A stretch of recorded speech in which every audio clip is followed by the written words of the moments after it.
Statesman, soldier, author, Nobel Prize laureate, and Prime Minister of England, Winston Churchill, is born in Oxfordshire, England on this day in 1874.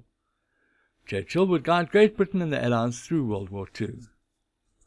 On this day in 1939, the USSR attacks Finland. The Red Army crossed the Soviet-Finnish border with 465,000 troops and 1,000 aircraft. Helsinki was bombed and 61 Finns were killed in an air raid. Instead of meekly capitulating as the Russians thought they would, the Finns put up a fierce resistance.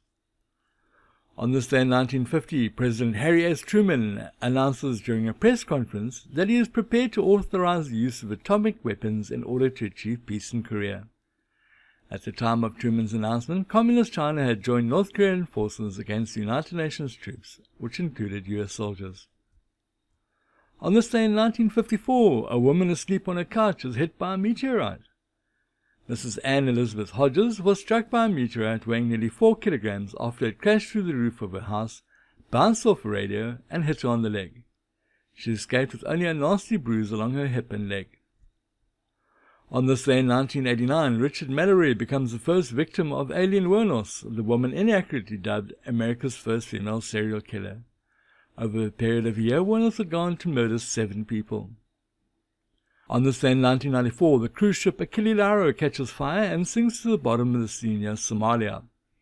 The large luxury liner had a checkered history that included death and terrorism prior to its sinking. Author Mark Twain, who gave us the classic The Adventures of Huckleberry Finn, was born on this day in 1835. Also born on this day were actors Ben Stiller, 1965, and Elisha Cuthbert, 1982.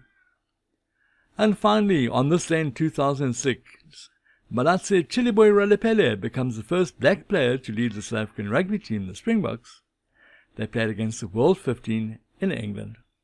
Thanks for watching. Please remember to subscribe to our channel and tune in tomorrow for another This Day in History.